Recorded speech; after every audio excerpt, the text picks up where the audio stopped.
Ok, bienvenidos a nuestra clase número 16 de este curso de Introducción a Relatividad General. Y hoy día vamos a seguir analizando la solución de Schwarzschild a las ecuaciones de Einstein. La clase pasada, corrígeme si me equivoco, pero la clase pasada nosotros terminamos discutiendo las singularidades que aparecen en la métrica. Esta métrica es singular en R igual a 0 y en R igual a 2m. Y yo argumenté que la singularidad en R igual a 2m en realidad es un problema de las coordenadas que estamos usando y no es un problema del espacio-tiempo. Y el argumento que usé fue que el invariante de Kretschmann es finito en R igual a 2m. Pero en R igual a 0, efectivamente tengo una singularidad, e incluso ya les adelanté que en realidad ese punto deja de ser parte del espacio-tiempo. Así es que hay cosas interesantes ahí.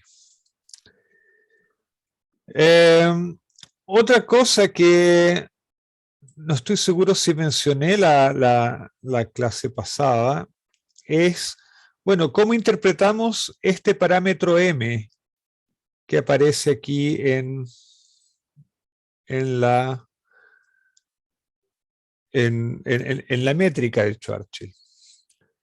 Bueno, lo podemos interpretar si hacemos el límite newtoniano de esta métrica.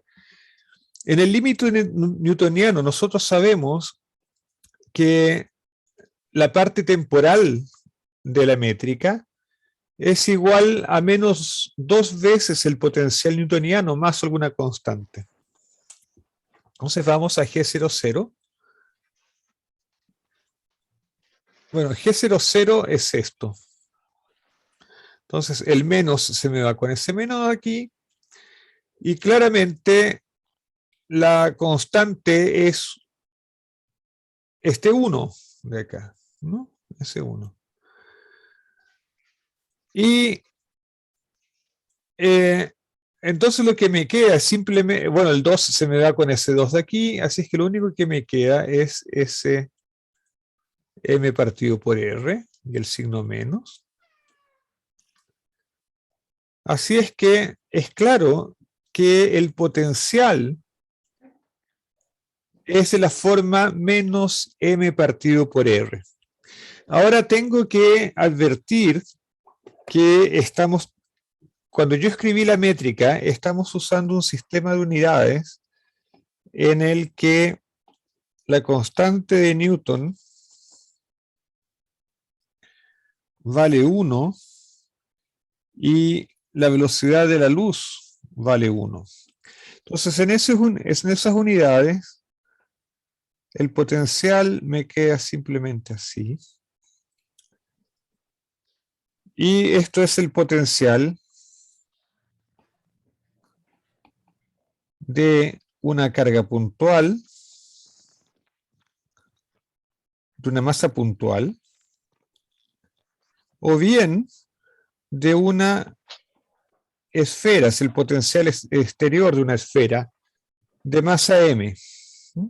Entonces, este m lo interpretamos como la masa que está creando, una masa que está concentrada en R igual a 0 y que está creando esta métrica, ¿no? Si nosotros si restauramos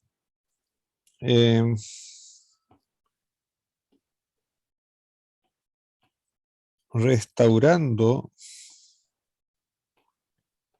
G y C, la métrica de Schwarzschild me queda 1 menos 2 GM partido por R C al cuadrado, C cuadrado de T al cuadrado, más dr al cuadrado 1 menos 2 gm partido por rc al cuadrado más r al cuadrado y el ángulo sólido, ¿no? Entonces esa es la métrica de Schwarzschild con todas las unidades habidas y por haber. Ya, pero nosotros en los apuntes vamos a trabajar siempre con G igual a 1 y C igual a 1, a menos que se diga lo contrario. Preguntas, comentarios. Profe, ¿no hay una forma como estándar de hacer como esa transformación entre un sistema en el que estemos trabajando con unidades del sistema internacional a uno con unidades G igual a 1, C igual a 1? Ah, bueno, lo que hay que recordar es que las unidades de G partido por C cuadrado, eso de aquí tiene unidades de metros partido por kilogramos. ¿Mm? En metros partidos por kilogramos. Entonces, como aquí yo tengo un 1, esto de acá tiene que ser adimensional. ¿Mm? Entonces, si yo tengo Gm partido por R cuadrado, por R, digamos, para hacerlo adimensional, justamente tengo que cancelar los kilogramos de SM grande y los metros de CR. Entonces tengo que colocar aquí un G partido por C cuadrado. Ah, ya, solo cancela las unidades más que nada. Claro, es ajustando las unidades, haciendo análisis dimensional, uno adivina cuáles son los factores de G y C cuadrados que se necesitan. Ya entiendo. Ya, gracias, profe. De nada. ¿Algo más? Sigamos entonces. Ya. Entonces ahora vamos a, ya que entendemos qué significan las coordenadas en que estamos escribiendo la métrica y qué significa este parámetro m. Recuerden que t es el tiempo que mide el reloj de un observador que está en reposo y en el infinito. Eso es muy importante, recuerden eso, porque lo vamos a usar mucho.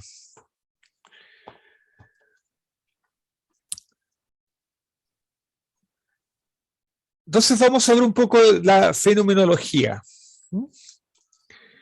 Y lo primero que vamos a ver es cómo transcurre el tiempo para distintos observadores. Vamos a considerar un observador estacionario. ¿Qué es un observador estacionario? Es un observador que tiene coordenadas r, θ y φ fijas, constantes. Está ahí quieto, no se mueve. Y vamos a considerar R mayor que 2m. Ese 2m va a tener un significado importante de aquí. De hecho, el 2m es el radio de Schwarzschild. Pero vamos a llegar a eso.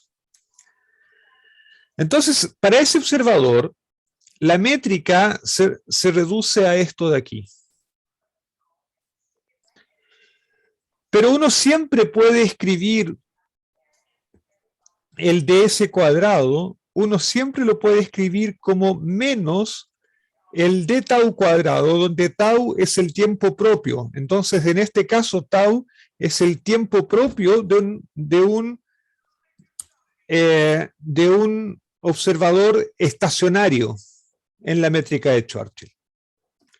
Ojo que un observador estacionario es un observador acelerado, porque significa que está en un punto en un punto que es constante, está en el mismo punto siempre.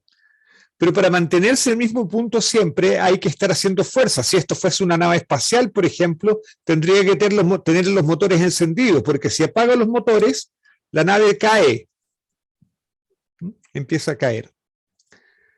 ¿Ya? Entonces, un observador estacionario es un observador acelerado. Está con los motores encendidos, la nave.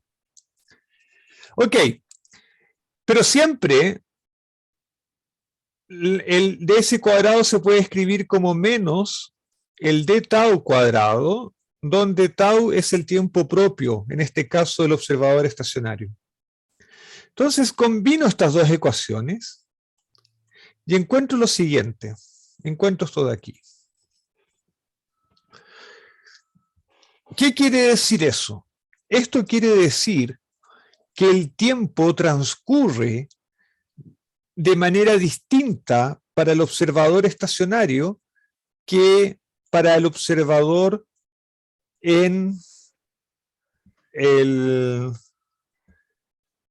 en el infinito, el observador que está en reposo en el infinito. Y depende de la posición, depende del R. O sea, ¿qué quiere decir? ¿Qué estoy diciendo?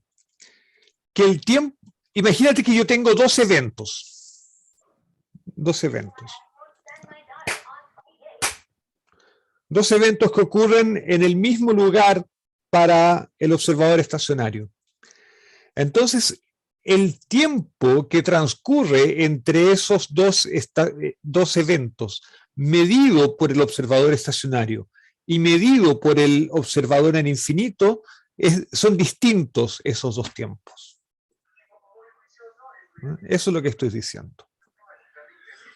En particular, imagínate que el observador estacionario está emitiendo ondas electromagnéticas, luz, por ejemplo.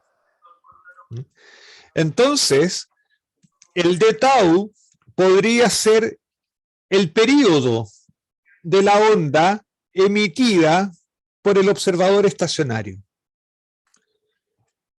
Y dt sería el período medido por el observador en el infinito. Ok, el inverso del período es la frecuencia. Entonces nosotros podemos comparar las frecuencias medida por el observador en el infinito y medida por el emisor, que es el observador, que es el tipo estacionario, ¿no? El que está estacionario a una distancia r del centro. Entonces, esta razón entre las frecuencias de la luz va a ser lo mismo que de tau a dt, y va a ser esto de acá. O sea, el observador en el infinito va a ver una frecuencia que es menor a la frecuencia emitida. Por lo tanto, hay un corrimiento al rojo. Eso es lo que se llama corrimiento al rojo gravitacional. ¿Me doy a entender?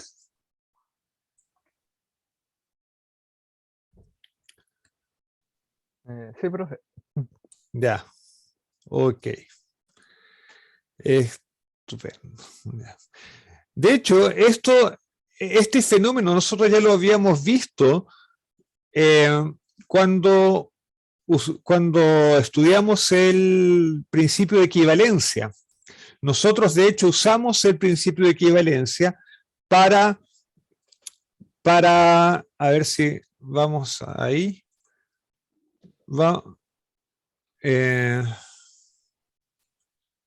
Cuando estudiamos el principio de equivalencia,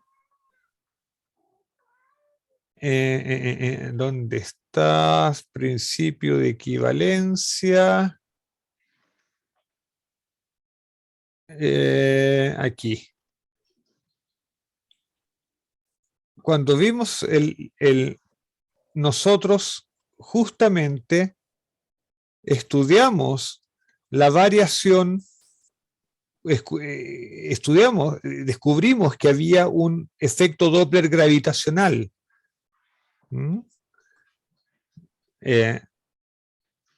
Eso es exactamente lo que estamos observando ahora en esta formulita. Ok, ¿todo claro hasta aquí? ¿Preguntas, comentarios? Acuérdense, el que se pierde grita. Déjenme ver si en el chat no hay nada. Una ¿Sí? dudita pequeña. ¿Podríamos obtener prácticamente el efecto anterior, el de principio de equivalencia, tomando como esa expresión con digo, no con ejes pequeños, pero haciendo una expansión en eso, ¿o Sí, no? sí, sí, se puede obtener. Sí, exactamente. Ah, Tú, ya. tú tomas. Lo que pasa es que aquí lo hicimos con respecto al infinito, pero tú puedes tomar dos observadores a distancias finitas del centro. O sea, tú tienes, lo que tú puedes hacer es, aquí tú tienes R igual a 0, aquí tienes R igual R1, y aquí tú tienes R igual R2. Entonces tú tienes que de tau 1 va a ser la raíz de 1 menos 2m partido por R1 con dt, y puedes hacer de tau 2 igual 1 menos 2m partido por R2 dt, donde t es el observador en el infinito. Entonces ahora tú puedes comparar de tau 1 con de tau 2 eliminando dt. Y ahí tú puedes hacer alguna aproximación, por ejemplo, o sea, por ejemplo, puedes suponer que el campo es débil, o sea, que esto es chiquitito, que esto es suficientemente chiquitito y poder hacer expansiones, y tú vas a llegar a las expresiones que obtuvimos con el principio de equivalencia. Puedes jugar con eso. ¿Está bien? Sí, gracias, profe. Profe, ¿Sí? aquí seguimos con el hecho de que G vale 1 y C vale 1, ¿cierto? Sí, sí. A Ya. menos que yo diga lo contrario, siempre G y C valen 1. Gracias. Porque si no me voy a llenar de G y C y me voy a equivocar en las potencias de C. No, es un de otros. Ya. Entonces, ahora, pero lo que acabamos de hacer, lo hicimos para un observador estacionario.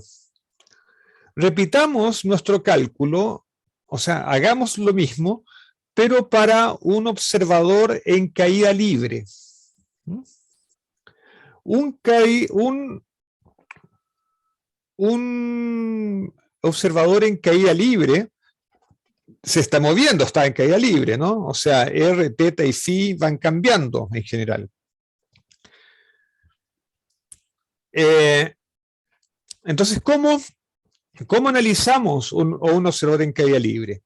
Bueno, sabemos que un observador en caída libre sigue una geodésica, se mueve en una geodésica. Entonces lo que tenemos que hacer es encontrar o tenemos que plantear las ecuaciones de la geodésica para la métrica de Schwarzschild. Entonces, ustedes se acuerdan de la ecuación de la geodésica, es esta de aquí. Y es medio, o sea, no es complicada, pero es latosa. Así es que vamos a usar la magia de Máxima. Y Máxima tiene una instrucción. A Máxima ya le dimos la métrica, ya le dijimos cuál es la métrica, ya le pedimos calcular la conexión afín. Y Máxima tiene una instrucción que se llama CGeodesic. Y esa instrucción calcula las ecuaciones de la geodésica y le pongo false para que no imprima las componentes. Entonces, voy a colocar aquí cada una de las ecuaciones de la geodésica. La primera ecuación de la geodésica, la que tiene índice 4, o sea, índice 4, acuérdense, ese índice está libre y ese índice está libre.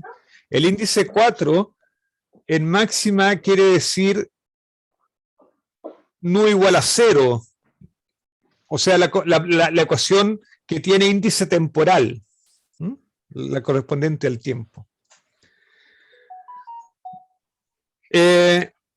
Entonces, esa primera ecuación de la geodésica es esta de aquí. Esta es la ecuación. Linda, linda como ven. Para Máxima le llama S al parámetro que describe la geodésica. El parámetro afín lo llama S. Yo acostumbro llamarlo lambda o tau, pero Máxima lo llama S. Vamos a hacer.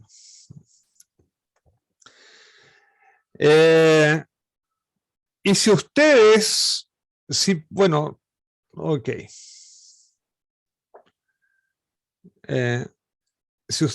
Las otras ecuaciones para las geodésicas, las ecuaciones espaciales, son esta de aquí y estas de aquí. Esas son las ecuaciones diferenciales que describen a la geodésica. Ustedes concordarán conmigo que sobre todo esta ecuación de aquí, las ecuaciones en general son bastante, ¿cómo diría yo? Desagradables. Porque vean, son ecuaciones diferenciales no lineales en general. Aquí tengo un... ¿Qué me pasó? Ahí sí. Aquí también tengo productos de derivadas, son ecuaciones no lineales. Pero vamos a ver. Vamos a ver. Me voy a concentrar en esta ecuación. Esa ecuación de ahí. Esa ecuación de ahí se puede, que la estoy repitiendo aquí, la escribí, es para lo mismo. Esa ecuación de aquí, yo la puedo escribir, factorizando esto de acá, la puedo escribir de esta manera. Y no es muy difícil darse cuenta que la ecuación escrita de esta manera es en realidad la derivada de un producto, es la derivada del producto de esto por esto de aquí. O sea, es esa ecuación.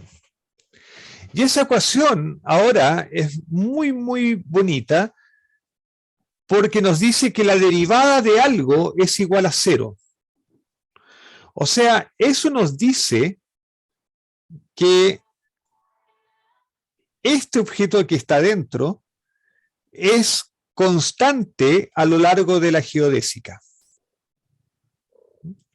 De hecho, a esa cantidad la voy a llamar E mayúscula. ¿Y por qué la voy a llamar E, porque cuando S es el tiempo propio, esta cantidad E va a corresponder a la energía. Lo que estamos viendo en esta ecuación es la conservación de la energía. ¿Preguntas hasta ahora?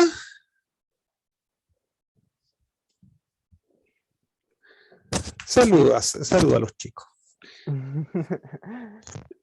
Dime. ¿Y cómo reconoce que esa tiene que ser la energía? ¿O Esa eso viene después? es una buena pregunta, lo voy a responder inmediatamente. Ya. Bueno, vamos a partir del teorema de Birkhoff. El teorema de Birkhoff nos dice que en relatividad general una métrica con simetría esférica es estática.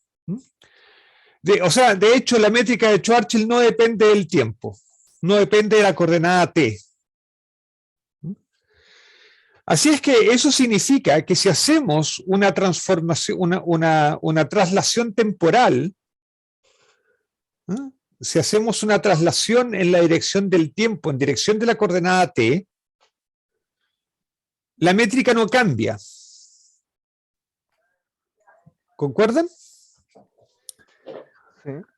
Eso significa que este vector es una isometría. O sea, yo hago una traslación a lo largo de ese vector y la métrica no cambia. Eso es la definición de isometría. Eso quiere decir que la derivada del i de la métrica en relación a ese vector es 0. Y nosotros mostramos, cuando estudiamos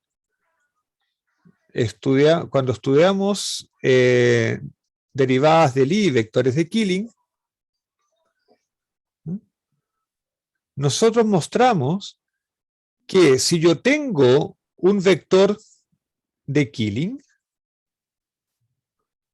entonces esta cantidad, yo contraigo el vector de Killing con la cuadrivelocidad y eso me da una cantidad que es conservada.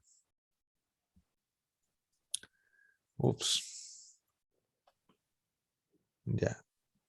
Entonces, claro. Entonces, si este vector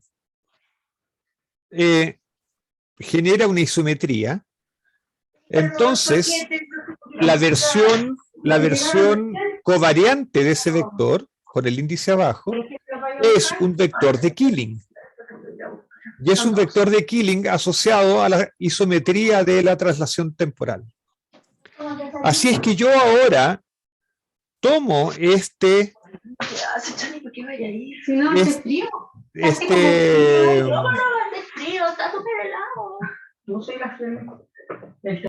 tengo este cuadrivector, este vector de Killing, y lo contraigo con la cuadrivelocidad. Aquí. Y el resultado, como aquí tengo puro cero, solamente me sobrevive la componente temporal, y el resultado es esto de aquí. Y ahora yo sé que esto es una cantidad conservada. Ahora, como esta es la cantidad conservada bajo traslaciones temporales, eso es por definición la energía. Todos los que estudiaron teorema de Noether en el curso de mecánica intermedia, saben que la energía es la cantidad conservada bajo traslaciones temporales. Entonces aquí, y nosotros llegamos exactamente a lo que habíamos llegado antes, salvo un signo. Salvo un signo, pero bueno, el signo aquí es trivial. Yo puedo multiplicar esta ecuación por -1 y no pasa nada. Así es que efectivamente, este E es la energía cuando este S es el tiempo propio. ¿Responde eso a la pregunta? Sí. Ok. Ya. Entonces, yo voy a tomar este S, el parámetro de la geodésica, lo voy a tomar como el tiempo propio. Y esto entonces va a ser igual a la energía. Eso significa que yo puedo despejar de tau. Y de tau me queda de esa manera. La energía es fija, la energía es un número. Y aquí me queda el tiempo coordenado. Entonces, de nuevo obtenemos que el tiempo propio de alguien que está en caída libre, que se mueve por la geodésica, es distinto al tiempo que mide un observador en el infinito. Y también va a haber dilatación del tiempo gravitacional, o sea, o si ustedes quieren, si este tipo que va cayendo, que va en la geodésica, emite ondas electromagnéticas, esas ondas también van a llegar corridas al rojo al infinito. ¿Estamos de acuerdo?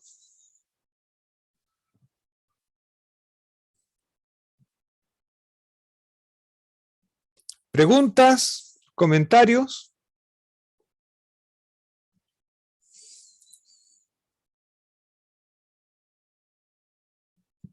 Ok. Pero fíjense que hay algo curioso porque, ok, si bien es cierto que la singularidad en R igual a 2m es una singularidad que es un problema de las coordenadas y no del espacio-tiempo, el espacio-tiempo es suave en esa región.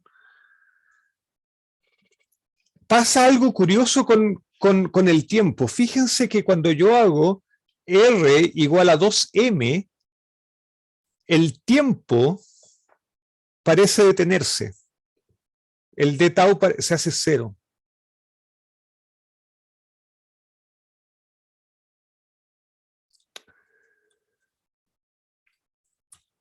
Lo mismo para un observador estacionario.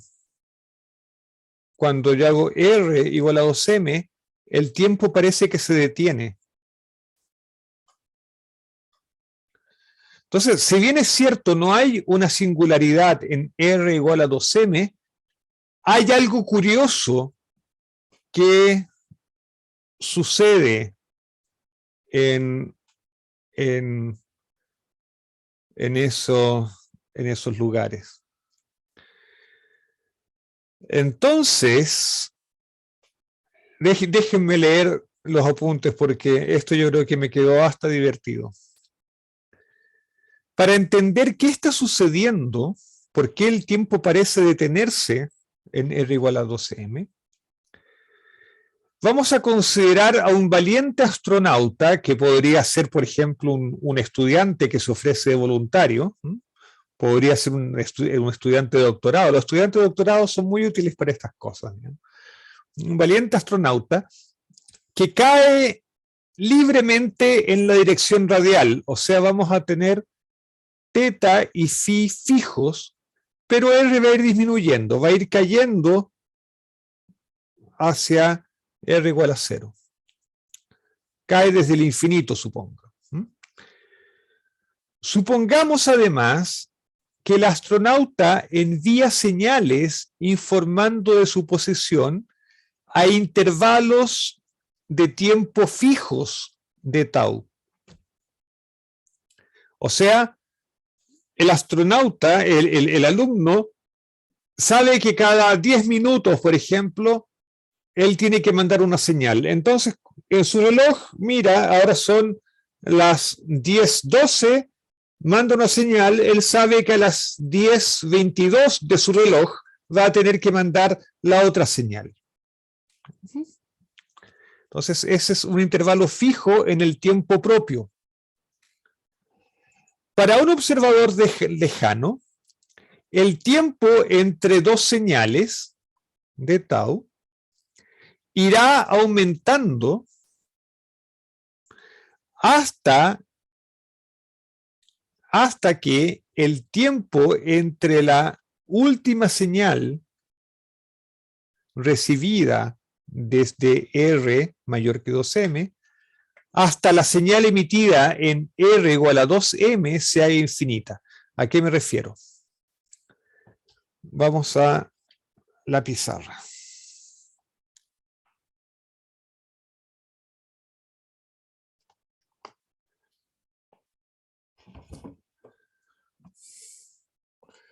Yo sé que d tau es 1 sobre E, 1 menos 2m partido por R dt.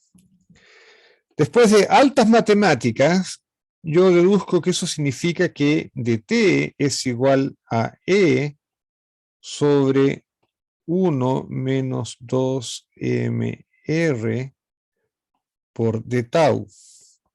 Ahora bien, d tau es fijo.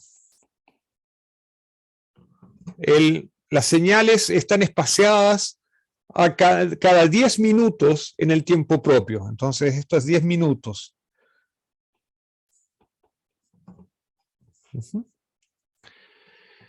Pero el R está cambiando. Y a medida que...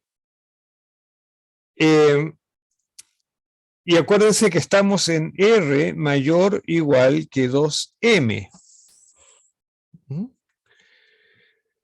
Entonces, en la medida que R se va haciendo cada vez más chiquitito,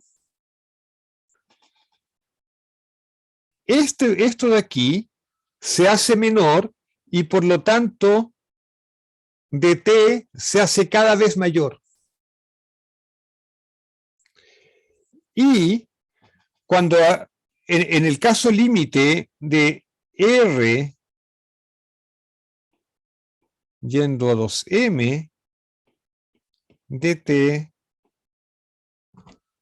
diverge. O sea, la separación entre las ondas que son emitidas a tiempo fijo, a cada 10 minutos, según el reloj del astronauta, el tiempo que hay entre una señal y otra para el observador en el infinito es cada vez mayor hasta el punto que la señal emitida en R igual a 2m nunca llega al observador porque le toma un tiempo infinito llegar hasta el infinito. ¿Ok? O sea, en realidad lo dije mal. El tiempo entre las dos señales se hace infinito. Entre la señal el tiempo entre la señal que se emitió poco antes de llegar a R igual a 2m y la señal que se emitió en R igual a 2m, el tiempo entre esas dos señales se hace infinito. La última señal nunca llega. ¿Me doy a entender? Preguntas, comentarios.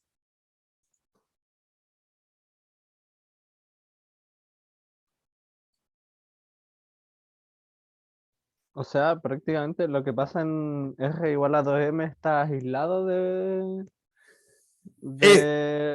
infinito. Sí. Exacto, esa es mi argumentación en realidad. Entonces, es decir, el observador lejano nunca verá al astronauta llegar a R igual a 2m. Lo ve aproximarse cada vez más de R igual a 2m, pero nunca lo ve llegar a R igual a 2m.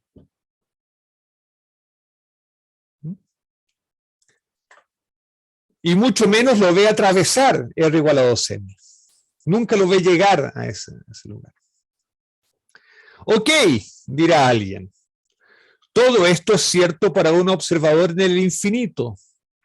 Pero ¿qué hay de un observador intermedio, es decir, un observador estacionario que esté en la posición R0, en un R0 finito, mayor que 2m, y que mide tiempo tau 0? Bueno, en este caso podemos combinar esta ecuación con esta ecuación, o sea, podemos hacer lo siguiente. Podemos decir que los tiempos que mide el observador estacionario es raíz de 1 menos 2mr estacionario en dt. Y el que está cayendo en la geodésica es así. Bueno, no le voy a poner índice. 1 sobre E, 1 menos 2m partido por R dt. Entonces ahora podemos combinar estas dos ecuaciones y obtenemos que de tau es 1 sobre E raíz de 1 menos 2m partido por R de tau E.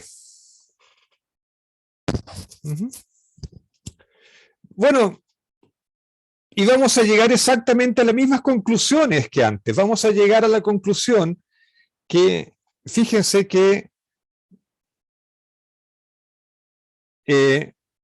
eso significa que de tau E es de tau partido, sí,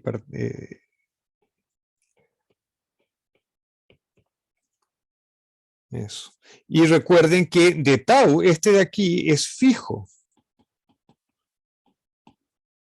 Así es que, de nuevo, de tau E diverge cuando R se aproxima a 2m. Entonces, ningún observador, ni siquiera un observador estacionario que esté a una distancia finita de R igual a 2m, y no importa cuán lejos, cuán cerca esté, no va a ver al astronauta llegando a R igual a 2m. Cachilupi, ¿no? Preguntas.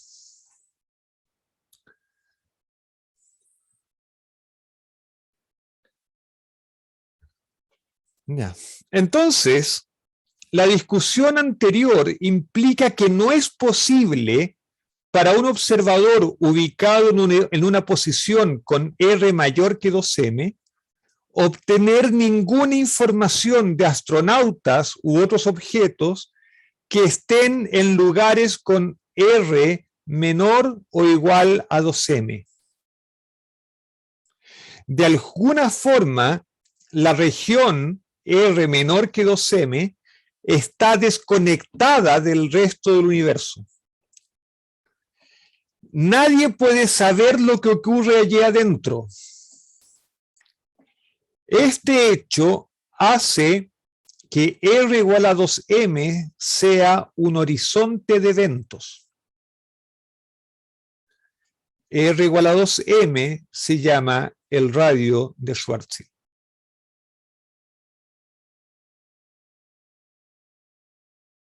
¿Ok?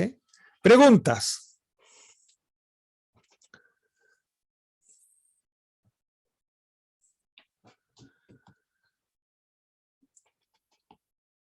Entonces, nuestra geometría es súper interesante porque en realidad lo que tenemos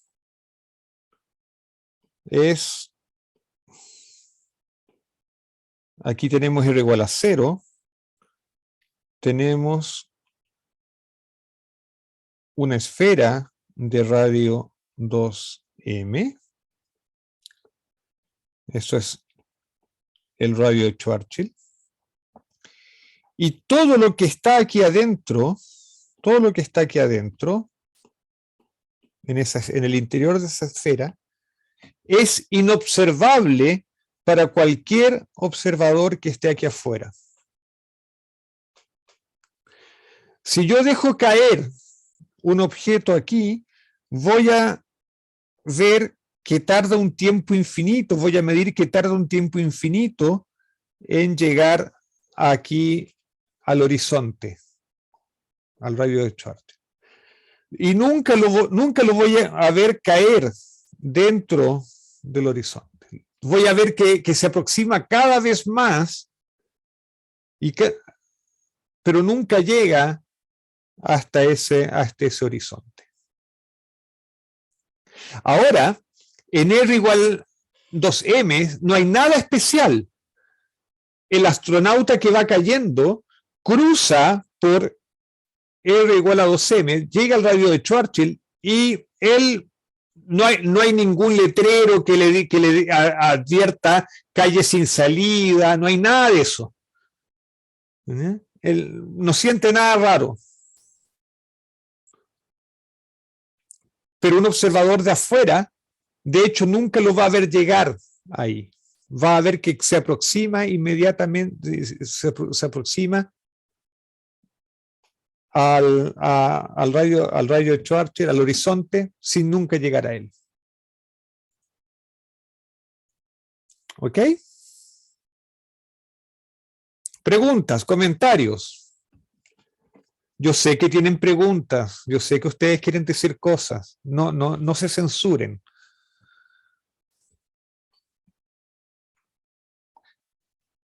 Ya, ok. Lo que sucede es que no me creen. Ya. Entonces vamos a hacer este análisis de manera más rigurosa.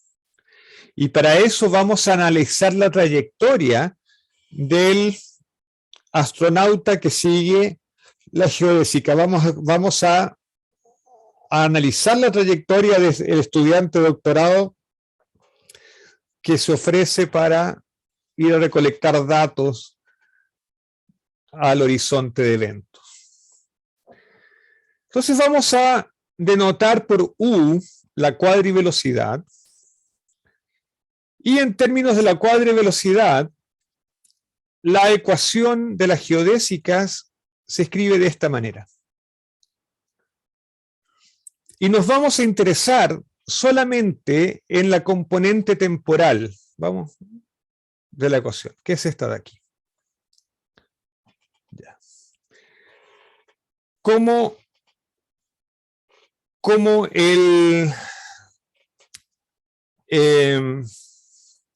el astronauta cae radialmente, la cuadrivelocidad en las direcciones angulares son 0. Así es que U2 y U3 son 0. Okay. Así es que las únicas componentes de la conexión afín que necesitamos calcular para tener esta parte de la ecuación son gamma 000 y gamma 001. Recordamos que la conexión es simétrica, así es que eso nos ayuda. Ahora bien, como la métrica es estática, todas las derivadas temporales son 0. Y eso implica que el gamma 000 es igual a 0. Así es que esta ecuación se me reduce realmente a esto de acá, donde el 2 es porque hemos usado la simetría de de la conexión afín. Ya. Ahora usamos el hecho de que la métrica de Schwarzschild es diagonal y es estática. Entonces, y usamos eso para calcular, usamos esta expresión para calcular la conexión, y nos damos cuenta que el gamma 001 se reduce a esto. Entonces veamos qué es esto. La derivada 1 de G00 es la derivada de G00 con respecto a X1. X1 es el radio, ¿no? Y esto es lo mismo. Usando la regla de la cadena, lo podemos escribir de esta manera. Pero,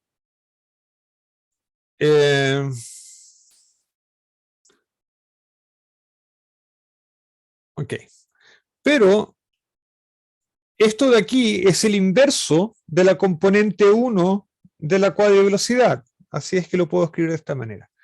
Ahora, ustedes se preguntarán ¿por qué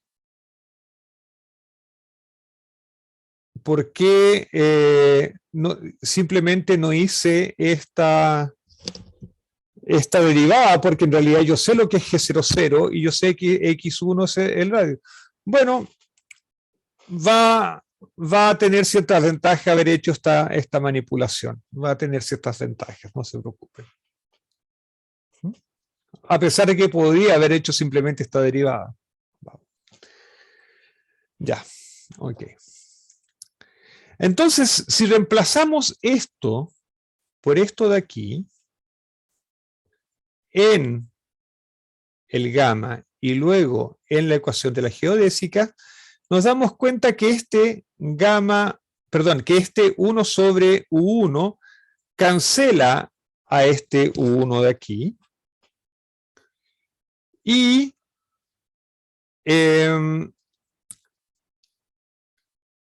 la ecuación de la geodésica la puedo escribir de esta manera, finalmente. Lo que hice fue, bueno, este 1/2 se cancela con este 2 y divido por, o si ustedes quieren multiplico por el inverso de G00, que es justamente G00 con los índices abajo, y me queda esta ecuación, ¿no? Donde hemos usado esto de aquí, porque la métrica es diagonal. Ahora bien, esto es la derivada de un producto. Y lo que me dice es que G00 por U0 es una constante de movimiento, que es este de ahí. Lo que ya sabíamos, porque esto es justamente esta constante de movimiento, es la energía. Así es que ya lo sabíamos eso. Es justamente eso de ahí. Ya. Por otro lado, sabemos que el módulo cuadrado de la cuadrivelocidad siempre es -1. Siempre es -1. Estoy usando unidades en que C igual a 1. Esto en realidad es -C. Pero C igual a 1, entonces -1. Pero eso lo puedo escribir de esta manera. Así es que esta relación, que es una relación fundamental, se expresa de esta manera aquí. Ahora bien, yo puedo reemplazar G00 por U0, lo puedo reemplazar por esto de aquí. En esta ecuación. Y a lo que voy a llegar es a esta relación de acá. A esa relación de ahí.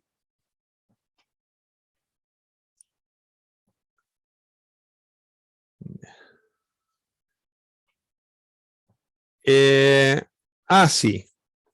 Ustedes van a decir, pero G0, aquí G00 no está al cuadrado. Bueno, ok, pero yo puedo usar, a ver si lo hago bien.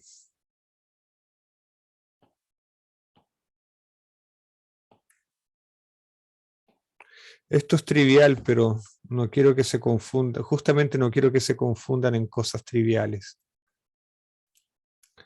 Entonces yo tengo G00, U0 cuadrado, más G11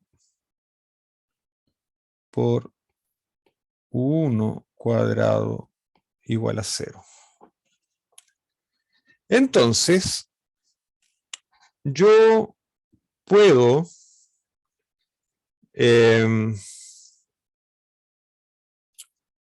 a ver, ¿qué podemos hacer aquí? Podemos multiplicar por G00. Me queda G00 por U0, todo eso al cuadrado, más G00, G11 por U1 cuadrado es igual a 0. Y esto es mi famoso K. En este caso K cuadrado. Y eso. Entonces voy a obtener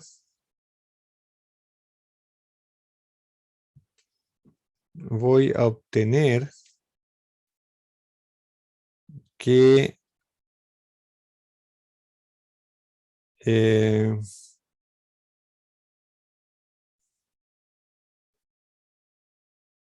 estoy bien lo que estoy haciendo, ¿no? Exactamente. Y esto no es igual a 0, esto es igual a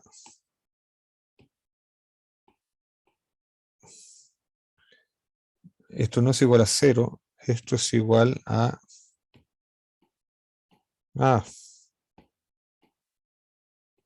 menos 1. Exactamente. Entonces aquí me queda menos G00. Fantástico. Súper cachilupi. Entonces me queda K cuadrado más G00, G11, U1 cuadrado, igual menos G00. O sea, U1 al cuadrado es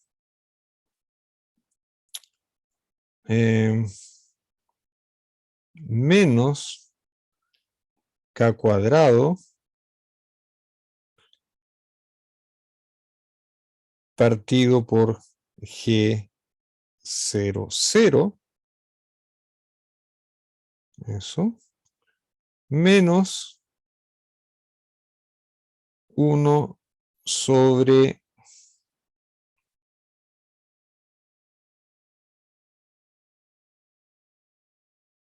G. ¿Por qué me está resultando?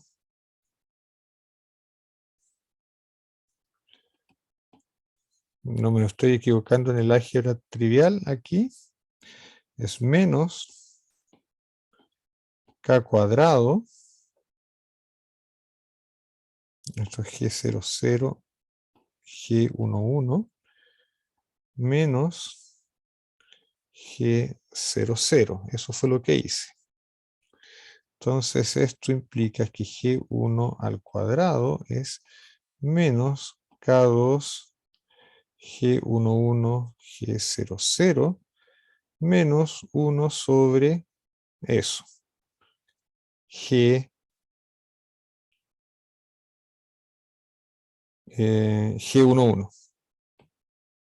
G11. Pero G11 por G00 es igual a menos 1 en la métrica de Schwarzschild. Si ustedes revisan la métrica de Schwarzschild, se cumple esta relación de aquí. Y entonces esto es igual a K cuadrado menos 1G11. Eso es lo que hice.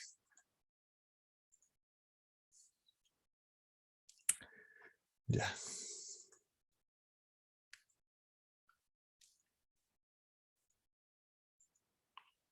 Ya. Entonces ahora tomamos la expresión de G11.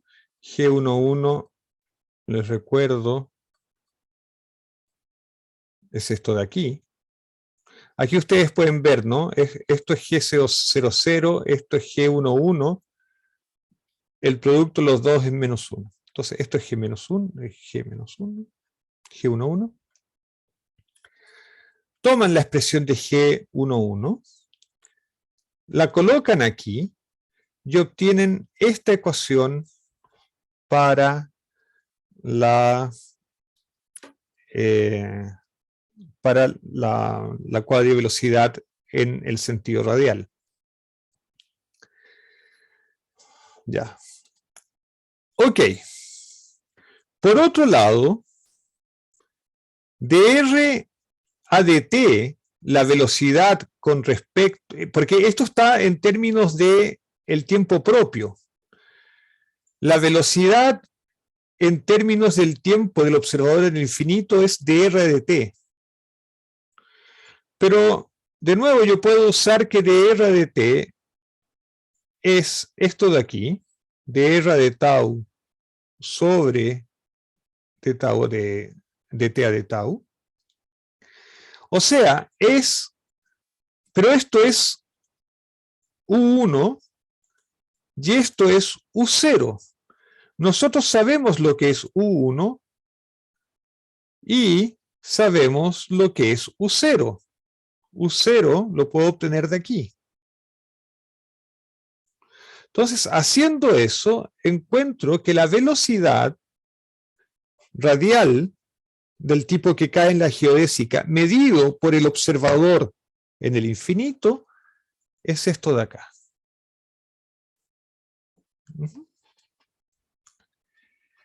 Ok. Entonces ahora lo que quiero hacer es integrar esta ecuación.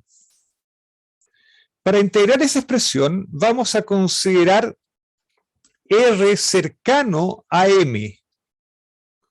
O sea, vamos a considerar que eso, R cercano a M. Vamos a considerar que esto es cercano a 0, es chiquitito. Y vamos a expandir en primer orden esta expresión, en serie de Taylor. Cuando uno hace eso, el resultado es este de aquí.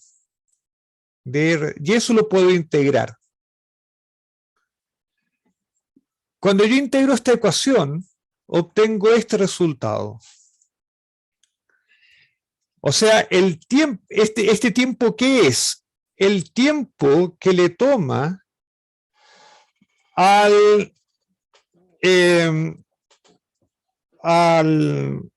objeto que cae ir desde una posición inicial hasta la posición R. Y fíjense que no importa cuán cerca de R igual a 2m el astronauta empiece a caer, el observador lejano verá que le lleva un tiempo infinito llegar a R igual a 2m, porque para R igual a 2m esto se anula y el logaritmo de 0 es menos infinito, con este signo menos es más infinito. Por lo tanto, el observador lejano siempre ve que no importa de dónde empiece a caer, siempre le toma un tiempo infinito llegar hasta el radio de Schwarzschild, hasta el horizonte. Pero eso es lo que ve el observador del infinito. ¿Qué pasa con el propio astronauta? Bueno, para saber lo que pasa con el astronauta, lo que uno tiene que hacer es integrar esta ecuación.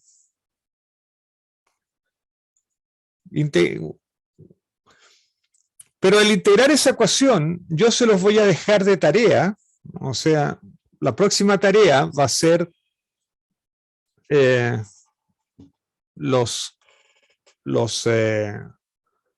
problemas del capítulo 5, algunos del 4 creo también. No, los 4 ya hicieron, ¿no? No, no, hicieron los del 3, entonces van a ser algunos problemas del 4 y algunos del 5. Y ustedes van a integrar esa ecuación. Pueden usar matemática o máxima o lo que quieran, o lo pueden hacer a mano si quieren. Y ustedes van a encontrar que el tiempo tau, el tiempo propio, que le toma al observador ir desde un cierto punto hasta el radio de Schwarzschild es finito. Es finito. Por lo tanto, el astronauta, él no ve ningún problema para llegar hasta el horizonte. Sin embargo, el observador en el infinito nunca lo ve llegar. Más aún, en el horizonte, en R igual a 2m, el invariante de Kretschmann es finito. De hecho, la raíz cuadrada del invariante de Kretschmann vale esto. Y el invariante de Kretschmann mide las fuerzas de marea.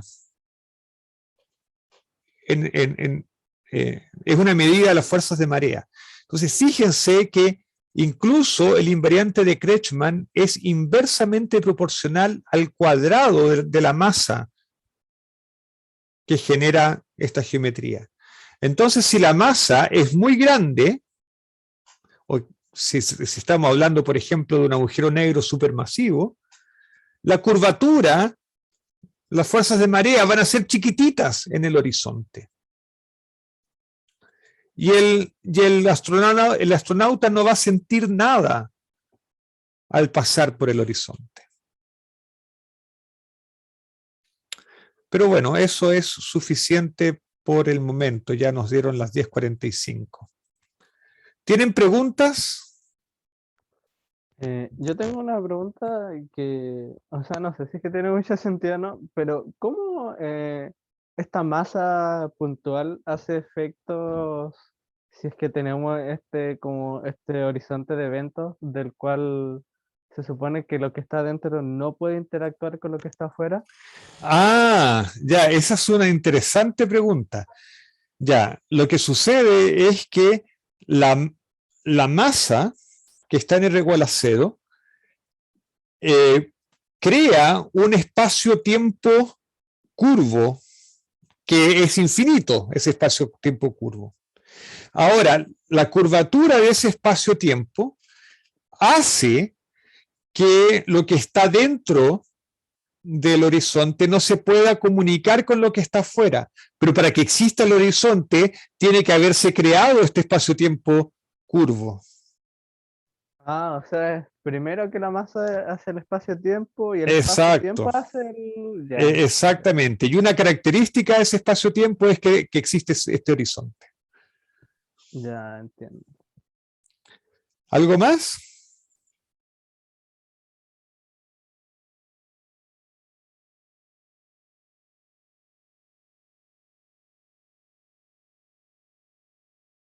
¿No? Ok, dejamos entonces la clase hasta aquí y nos vemos el martes en la alegría y en la felicidad, y ahí vamos a discutir la deflexión de la luz cuando pasa por las cercanías del Sol, por ejemplo. ¿Okay? Así es que nos espera una brillante clase la próxima semana. Nos vemos, que estén bien.